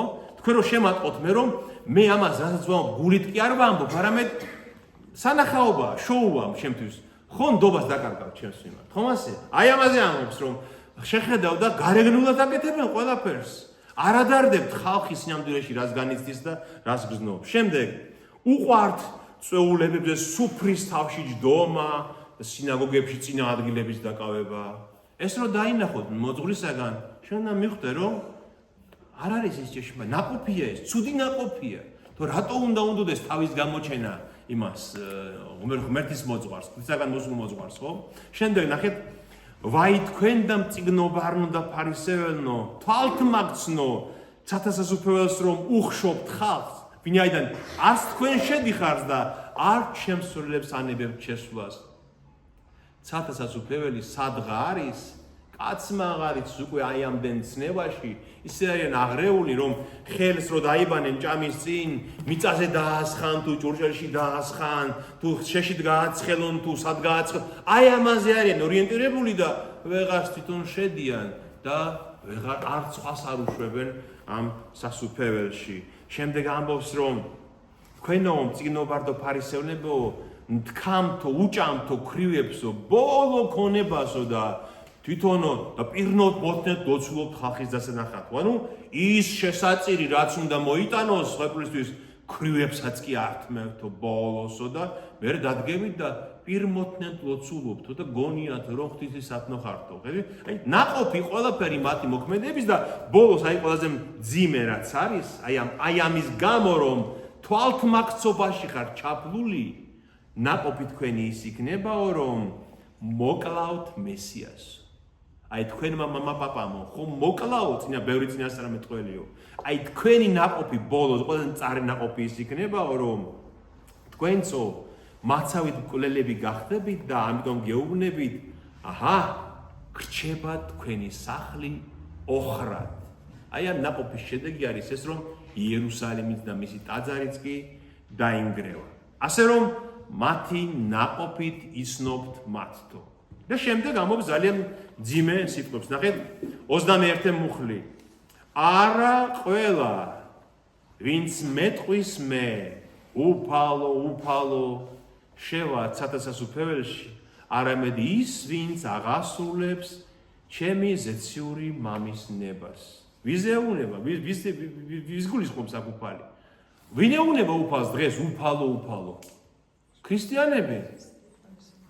ქრისტიანები, ქრისტიანულ ეკლესიაში მონათლული ქრისტიანი, იმიტომ რომ ყველა ვინც მეუბნება უფალო, კი ვერ შევაცა რამე მხოლოდ ის, ვინც აღასრულებს ჩემი ზეციური მამის ნებას. მრავალი მეტყვიან იმ დღეს უფალო, განიშენი სახელით არ წინასწარმეტყველებდით, განაშენი სახელით არ ვაძევებდით ეშმაკთ და შენი სახელით არ ვახდენით მრავალ სასწაულს. აი მეორედ მოსვლის დღესაც თუმცა დაემხობა ყველაფერი ის რაზეც დაიმედებულია ცრუ ქრისტიანი. აი იმ დღეს მეტყვისო ისიც რომ უფალო, ნახეთ სამ ძალიან ძლიერ საქმეს ასახელებს. განა შენი სახელით არ წინასწარმეტყველებდით, შენი სახელით არ ვასწავლიდით, განა შენი სახელით არ ვაძევებდით ეშმაკებს, ძალა ჰქონდათ მათ რომ გაეძევებინათ ეშმაკი და შენი სახელით არ ვახდენდით მრავალ სასწაულს და მაშინ ვეტყვი მათ, არასოდეს მიცუნი ხართ თქვენ გამშორდით ურჯულოების მოქმედნო. აი ესეთი იქნება ჩემი პასუხი. რატომ? რა არის ზეციური მამის ნება? აი რომ თქვათ ესე ვინც აღასრულებს ჩემი ზეციური მამის ნებას. აი სადაც შეგვიძლია სახარებაში ვიპოვოთ ის ადგილი, სადაც ამბობს რა არის ქრისტეს იესოს ქრისტეს ზეციური მამის ნება. როგორ? ხო, მეექვსე თავში, როცა დააპურებს. აი რა არის ღმერთის ნება? ღმერთის საქმენი რა არისო? რომ რა უნდა გავაკეთოთ, რომ ღმერთის ნება აღვასრულოთ? და რაც ეუბნებათ, ღმერთის საქმე ისაა, რომ იწამოთ მის მიერ მოვლინებული. ვინ არის მის მიერ მოვლინებული? იესო ქრისტე. რატომ მოავლინა ღმერთმა იესო ქრისტე? რომ როგორ უნდა გამოგვიხსნას? რითი? ვიღაცამ თქვა. მსხვერპლი. რა არის ეს მსხვერპლი? რატომ არის? რისთვის არის? რას ნიშნავს ჩემთვის ეს მსხვერპლი? რომ მან ჩემი დანაშაულისთვის გადაიხადა. რომ ის ჩემი დანაშაულისთვის მოხვდა. აი ეს თუ არ გაიაზრა ქრისტიანმა, რამდენიც არ უნდა იძახოს, უფალო. არ გიცნობ მე შენ. გესმით? სამწუხაროდ, აი ეს დაუკვირდეთ ამას თქვენს ყველანი. სამწუხაროდ, აი იმიტომ ამბობს რომ ძალიან ცოტანი არიან ვინც გადარჩებიანო. შეიძლება მთელი ცხოვრება გაატაროს კაცმა ეკლესიაში. შეიძლება სასულიერო პირიც იყოს. მაგრამ აი ის რაც ჩვენ ახლა ჩამოვთვალეთ, რომ მის მიერ მოვლინებული მამის მოვლინებული იესო ქრისტე, მოავლინა მან ის ხორცი ჩვენი მსგავსი, მოავლინა იმიტომ რომ მომკვდარი იყო ჩვენი დანაშაულის გამოსასყიდად, დანაშაულის გამოსყიდვა კი იმას ნიშნავს, რომ მე რომ უნდა დავსჯილიყავი ჩემი ცოდვისთვის, ის დაისაჯა, აი ეს შეიძლება მთელი ცხოვრება გაატაროს კაცმა ეკლესიაში, სასულიერო პირიც კი იყოს და ეს ვერ იწამოს, ვერ გაიაზროს. აი ასეთი ხალხი არის თვალთმაქცი, პირმოთნე, ამიტომ აი ამაზე უნება, აი რომ მეტყვიან, როცა მოვალ მეორედ უფალო, განაშენი სახელით არ ვატარებდით წირვებს? განაშენი სახელით არ ვასწავლიდით ხალხს? გეტყვით, არასოდეს გიცნობდით თქვენ, განმეშორენით ჩემგან ურჯულოების მოქმედნო. გესმით? ეს ძალიან სერიოზული საკითხია, ძალიან სერიოზული. აი კიდევ ერთხელ მინდა გავიმეორო.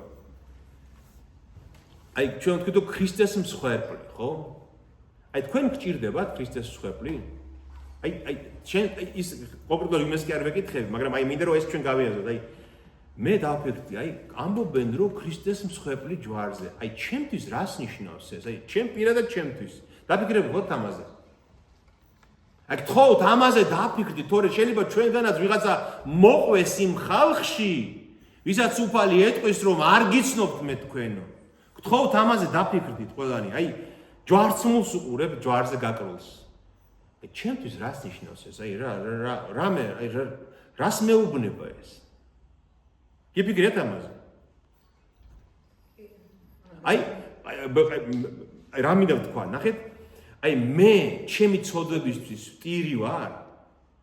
მე ჩემი დანაშაულისთვის მიმაჩნია რომ დამნაშავე ვარ ღვთის წინაშე? რა თქმა უნდა მიმაჩნია, ხო? მე მაგალითად ერთხელ ერთ ადამიანს ისე ვეჩხუბე რომ ჭამის დროს ტიროდა.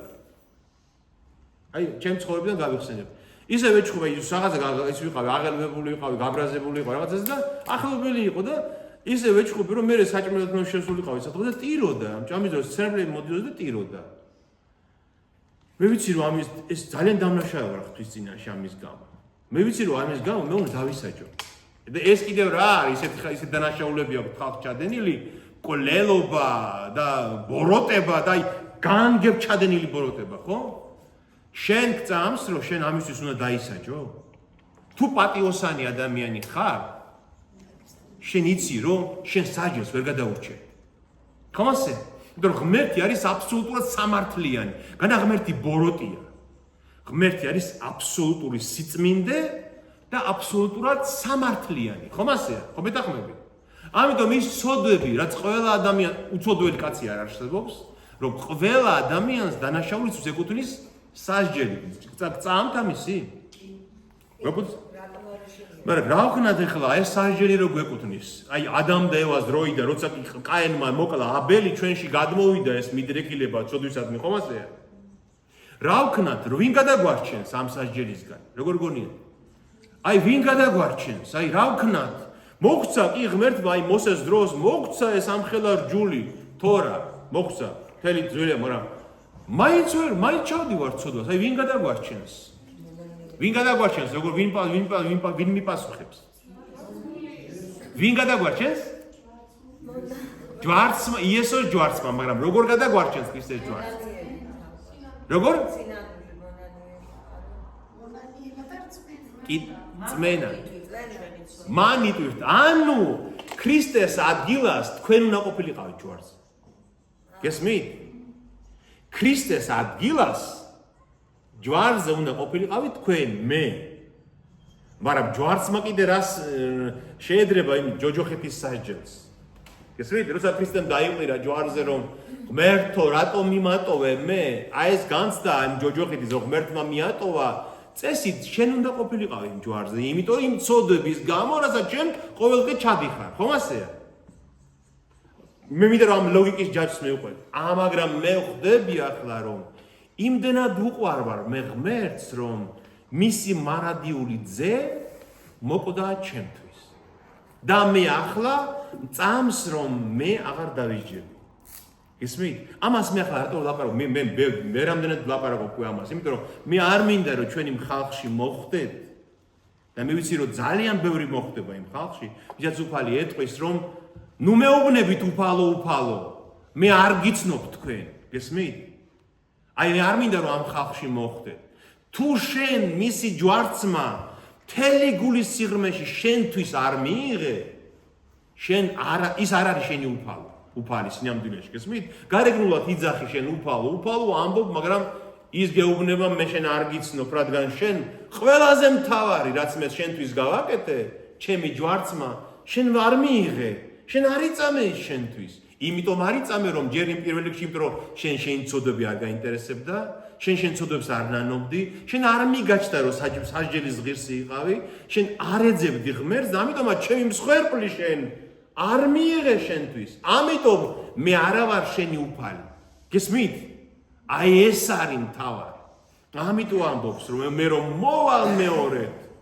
ის ხალხი დარჩება გაოგნებული რომ როცა მეტყვიან უფალო მე მეტყვი არ გიცნობ თქვენ გესმით აი ეს არ გიცნობ თქვენ ეს ცნობილი ფრაზაა ძველი აღთქმიდან რაც მაგალითად მოთხრობილია მიდრაში არის იგივე ადგილი რომ როცა მოძღვარი ეტყოდა მოწაფეს მე შენ არ გიცნობ ეს ნიშნავდა რომ ის ვერაზოს ვერ გახდებოდა რაბი რომ მე შენ არ გიღებ შენ არ ახარ ჩვენიანი შენ არ ახარ ღირსი რაბინობის ამიტომ მე შენ არ გიცნობ ამას ნიშნავდა და ქრისტე ამიტომ ამას ამ სიტყვას ცათასასუფეველისთვის მე არ გიცნობ თქვენ ვერ შემოხვალ ცათასასუფეველში გასაგებია ამიტომ ისეთ რომ ჩვენ ამ ხალხში რო არ მოხვდეთ მე კიდევ ერთხელ გთხოვთ აი ჯვარცმას როცა უყურებთ ყოველთვის დაფიქრდით რას ნიშნავს ჩემთვის შენი სიკვდილი რას ნიშნავს და ხო აი ეს თუ არ გავიაზრებ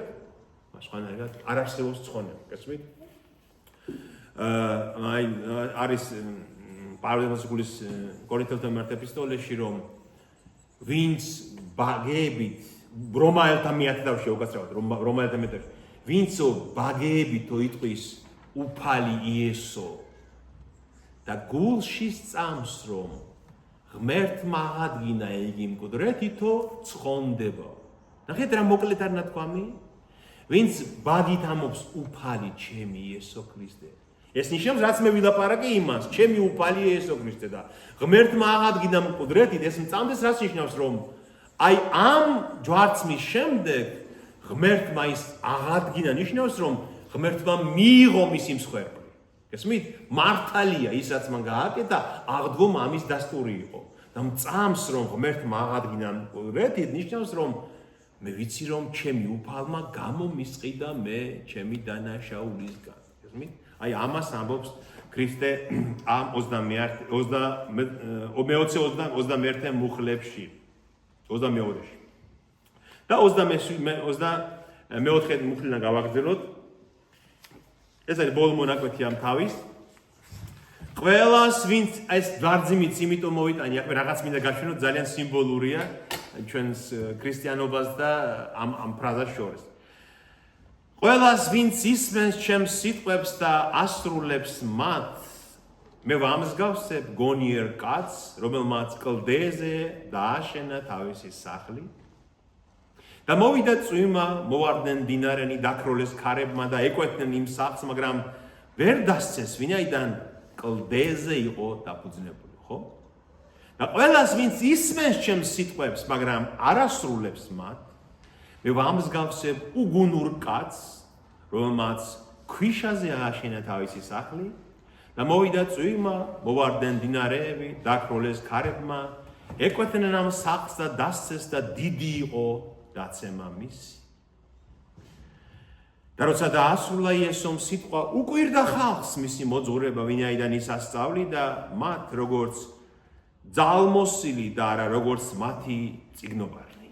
ეს რასაც აქ ქრისტე ამბობს, უცხო აზროვნება კი არ არის იუდეველთათვის. ეს ჩვენ ვიცით აქ მიდრაშიდან მე შემილია მიდრაში და თალმუდში არის ესენი, რომ აი მათი მოძღვრები ასე ასწავლიდნენ. აი ახლა მე მინდა გაშვენოთ ქრისტეს ნათქვამი რატო არის უფრო სრულყოფილი და ამაღლებული. აი კიდევ ერთი მაგალითი იმისა, რომ ქრისტე ამბობს, რომ თქვენ რასაც ასწავლით, რჯულს როგორც განმართავთ, მე მოვედი რჯულის აღსასრულებლად, რომ სრულყოფილად დაგანახოთ რჯული. მაგრამ რჯულში რასაც ისინი განმარტავდნენ, ყველაფერი შეცდომა არის. აი მათი მოძღვრები ასე ამბობდნენ. კაცი, რომელიც სწავლობს თორას, ბევრს სწავლობს მოსეს რჯულს, მაგრამ ცოტა აქვს შესაბამისი საქმეები, გავსო იმ კაცო. აი როგორ გავს ქრისტეს ნაცვამს, ნახეთ ეს, რომელმაცო სახლი ააშენაო და საძირკველში ჯერ აგურებით ჩაყარაო, გამომწვარი აგურები და ზევიდან კიდე ლოდებით ააშენაო. რა თქმა უნდა ის სახლი დაინგრევა. და ვინც ბევრს სწავლობს მოსეს რჯულს და საქმეებსაც ბევრს ასრულებს შესაბამისო, იმ კაცს გავს, რომელმაც ლოდები ჩააწყო, საძირკველშიო და ზევიდან აგურები დააწყო და რა თქმა უნდა ეს სახლი უძლებს წყალს და ნაინტერნასო. ასევე ზოგიერთ სხვა მოძღვარი ამბობდა, რომ კაცი, რომელიც რჯულს სწავლობს და არ ასრულებს, გავს იმ ხეს, რომელსაც დიდი ბარჯი აქვს, ანუ ტოტები ბევრი აქვსო, მაგრამ ფესვები პატარა აქვს. და ქარი დაუბერავს თორე დიდი სიმძიმე, რა თქმა უნდა წააქცევს იმ სახლს, ხო? და ის კაცი, ვინც სწავლობს რჯულს და ასრულებს საქმითაც, გავს დიდ ფესვებიან ხეს, რომელსაც ვერ წააქცევს ქარი. და კიდევ აი საინტერესო მაგალითი, რაც ჩვენ ყოველდღე წირვაზე უყურებთ ხოლმე. ერთმა მოძღვარმა თქვაო, რომ კაცი, რომელიც სწავლობს რჯულს და ასრულებსო პრაქტიკულად ცხოვრებაშიო, საქმეებითაცო, გავსო იმ ბარძიმსო, იმ თასსო, რომელსაც დიდი ფეხი აქვსო. და რო გინდა წააქციო, ვერ წააქცეო მასო. გესმით? და ვინც ასრულებსო, ვინც არ ასრულებსო, გავს იმ ბარძიმს, რომელსაც ვიწრო ფეხი აქვს და ადვილად გადაყირავდება. ნახეთ ბარძიმი როგორ აკეთებული, ეს ყველა ჩვენს ტრადიციაში ასია. უნდა საყრდენი ფეხი კონდეს, ეს ძირი, უნდა კონდეს ფართო. თქვენ ამას ხელი კრათ ვერ წააქცევთ. ცურავს, ხედავთ? ხელი რომ მიადო, იმიტომ რომ იმდენად დიდია, ფართოა მისი ძირი, რომ არ იქცევა. გესმით? ერთ მოძღვარს ჩვენთან ხელი შემდგომით წაკრა წირვის დროს, შემთხვევით მოვიდა და ბარძიმი არ წაიქცა. ყარად დგას. რომ ეს არის ის საძირკველი, რაზეც უნდა აშენებული იყოს ჩვენი რწმენა. გესმით? და მაგრამ ქრისტეს ნათქვამი რითი განსხვავდება ახლა ამისგან აი ეს თქვა და ამით დავასრულოთ. ქრისტე ამბობს რომ კლდეზე დაშენებული სახლი და ქვიშაზე დაშენებული სახლი. პავლე მოციქულისგან ჩვენ ვიცით ეს რომ ნახეთ პავლე მოციქული ამბობს ამას ეს არის კორინთელთა მიმართ ეპისტოლეში, ხო? რომელი? მეათე თავში. ხო, აი, როგორ კარგად ციციშე, პირველი კორინთელთა მეათე თავი. რომ აი როგორ სრულყოფილად ამბობს უფალი ჩვენი ამას, აი ამას მოусმინეთ კიდევ ცოტა ხანი და ავიდეთ. რომ მინდა იცოდეთ ძმებო, რომ ჩვენო ტყვეობიდან რომ მოვიდიოდით უდაბნოშიო და ყველანიო ერთი და იმავე სულიერ სასმელს სვამდით უდაბნოში, ხო? 40 წელი რომ მოვიდიოდით, ერთი და იგივე სულიერ სასმელს სვამდითო. და ვინაიდან სვამდნენ სულიერი კლდიდან, რომელიც დაყვებოდა მათ და ეს კლდე იყო ქრისტეო. ნახეთ, რაზე ლაპარაკობს პავლე მოციქული, რომ უდაბნოში ყოფილა რაღაცა კლდე და ამ კლდიდან სვამდით ჩვენ წყალსო და ეს კლდე სინამდვილეში მოასწავებდა ქრისტესო. რომ იმ კლდიდან უნდა ვსვათ დღესაც ჩვენ წყალიო. მე მინდა ეს ორი ადგილი გაჩვენოთ თქვენ, ეს არის გამოსვლათა მე-17 თავი და რიცხვთა მე-20 თავი. საკითხი არ ისე მოგიყვებით, რომ უფრო ნახეთ, ერთი შემთხვევა ასეთი იყო. ძველ აღთქმაში მოდიან და მიახლოვდნენ რეფიდიმიერ, თქვა იმ ადგილს და იმ ადგილთან რომ მივიდნენ, უდაბნო ადგილი იყო და ასობით ათასი ხალხია და წყურიათ. კვდებიან უდაბნოში ხვდებით, რომ საშინელება უწყლობა და მოსე ეუბნება და მოსეს აუჯანყდა ხალხი. და მოსე ეუბნება ღმერთო მიშველე, რა ხნა ჩამქოლავენ უკვე, იმიტომ რომ წყალი არ აქვს ხალხს. და ღმერთმა უთხრა, ნუ გეშინიაო, აი ამ კლდეს ხომ ხედავო? წადიო, წაიყოლე ისრაელის უხუცესებიო, წაიღე შენი კვერთხიო და მიდიო მე რომელსაც გეტყვი იმ კლდესთანო და დაარტყიო იმ კლდესო და გადმოვა წყალი იქიდან. იყო დაგროველი კონდენსაციის წყალი იყო როგორც ჩანს იმ კლდეში და ღმერთმა უთხრა აი იმ კლდეს დაარტყი და გადმოვა და დაარტყეს და თქო უნდა კიდე გახვრიტეს ალბათ და გადმოვიდა შემდეგ წყალი. შემდეგ მეორე შემთხვევა იყო წლების შემდეგ რეფიდიმი კადეში ერქვა ასეთი ადგილი და იქ რომ მივიდნენ, იქაც იგივე ანალოგიური შემთხვევა იყო და იქაც წყალი არ აქვს და ღმერთს ევედრება მოსე და ღმერთი ეუბნება, აი იმ კლდესთან მიდიო დაელაპარაკე და მოგცემს წყალს. და მოსე მიდის ამ კლდესთან და ეთყობა ის ძველი შემთხვევა რომ ახსოვდა, არ მოусმინა ღმერთს კარგად მოსემ და ადგა და ორჯერ დაარტყა კვერთხი ამ კლდეს. იქო ერთხელ დაარტყა და იფიქრა ალბათ ორჯერ რომ დავარტყა უფრო კარგად გადმოვაო და განურისდა ღმერთი. და რას ეუბნება ნახეთ ღმერთი? აი იმის გამო რომ არასანდოდ გამომაჩინე ისრაელის თვალშიო, რაც მე გითხარი ის რომ არ გააკეთეო, რომ დაელაპარაკე და მოგცემ წყალსო, ამიტომ შენ დაესჯები და ვერ შეხვალ აღთქმულ მიწაზეო. და მართლაც მე მოსე იმეორებს, მეორე ჯურის წიგშია ეს რომ აი თქვენს გამო მაშინ გახსოვთო, მეც შევწოდე და ამიტომ მე ვერ შევალო. მოსე ევედრება რომ ღმერთო რა მოხდებოდა, რომ მეც გადავსულიყავი მიწაზე, მეც მენახავ და ღმერთმა უთხრა არაო, რაც მე თქვი, ამაზე ნუ გამელაპარაკები, მაგრამ ასეთი მძიმეა ღმერთის სიტყვის გამრუდება. და პავლე შემდეგ გვეუბნება რომ ის კლდე ქრისტე იყო სინამდვილეში, ანუ ქრისტეს მოასწავებდაო. მაგრამ ნახეთ, პირველად დაარტყა და მეორედ ასე ეუბნება დაელაპარაკა. ძველ აღთქმაში საჭირო იყო დარტყმა. ძალა, უხეში ცნება, მკაცრი მცნება, გესმით? აი, იძულება და ახალ აღთქმაში ჩვენი მსგავსი გახდა ის კლდე. დაელაპარაკე და აგიხსნის.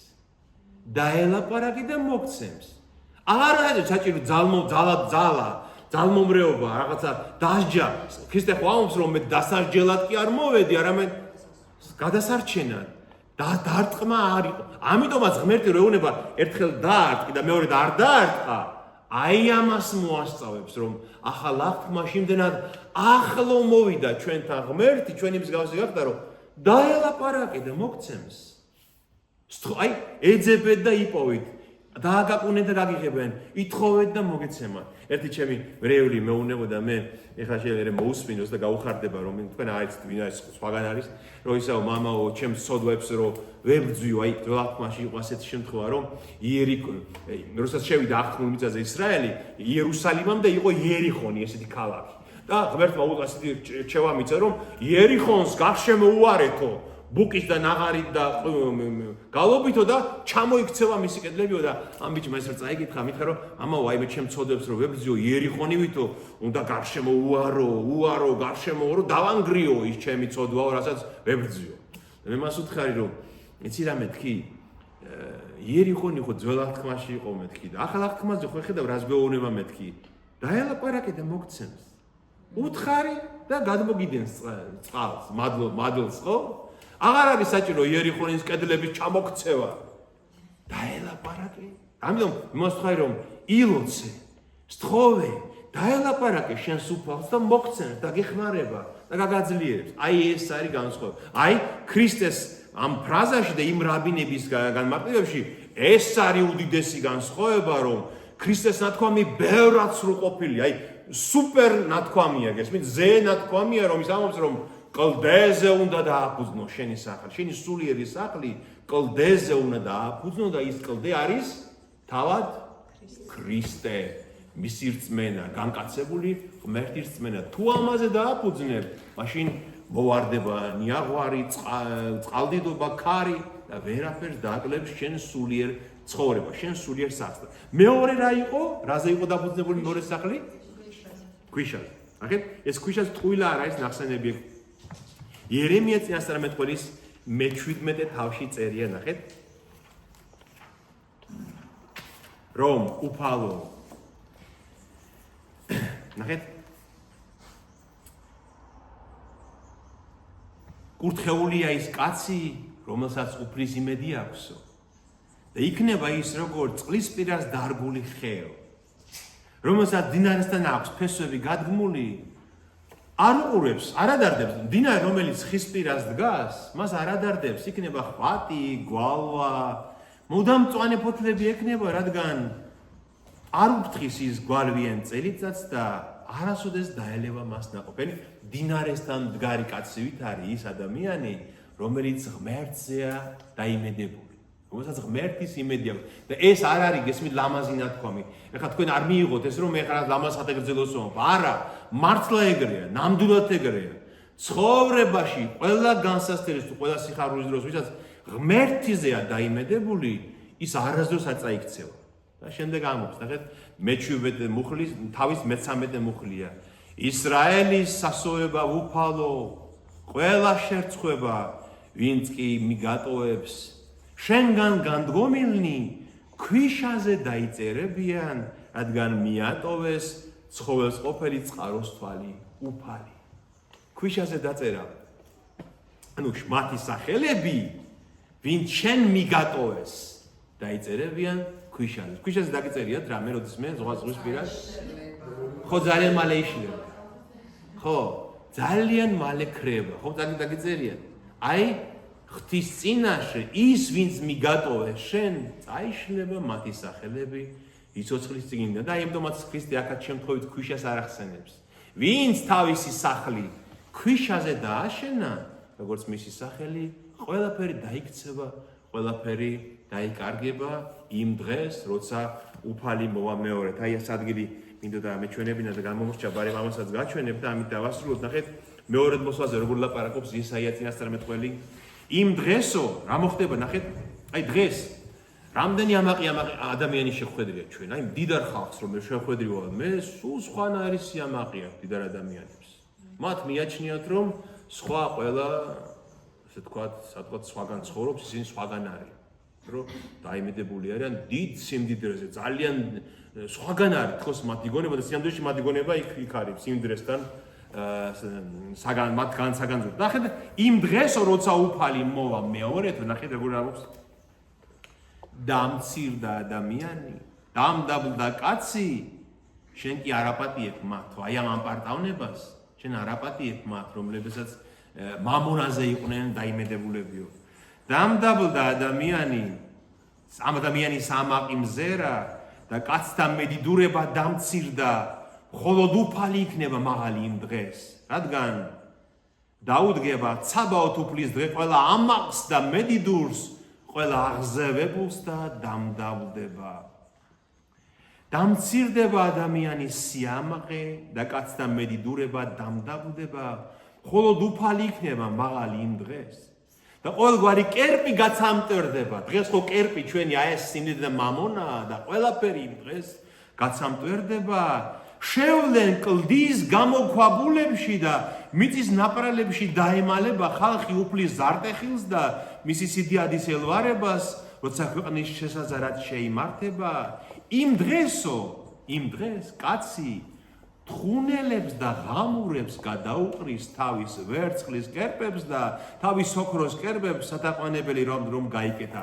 ირონიულად ამბობს ესაია, რომ აი მთელ სიმდიდრეს იმდენად უქმი იქნება ის მთელი სიმდიდრეც დააგროვეს, რომ თხუნელებს და ღამურებს გადაუყრის, იმიტომ რომ მიხვდება, რომ არაფერში აღარ არგია. არაფერში აღარ ჭირდება, დამთავრდა ის სიმდიდრე, ის იმედიც მას ჰქონდა. როცა უფალი მოვა მეორედ და კლდეთა მღვიმეებში და პიტალოთა ბზარებში ეცდება, რომ დაემალოს უფლის რისხვას კლდეებში, მაგრამ ვერსად ვერ დაიმალება. ამიტომაც დავაფუძნოთ უნდა ჩვენი სახლი კლდეზე, რომელსაც ქვია იესო ქრისტე. და ბოლო მუხლი ნახეთ რა საინტერესოა.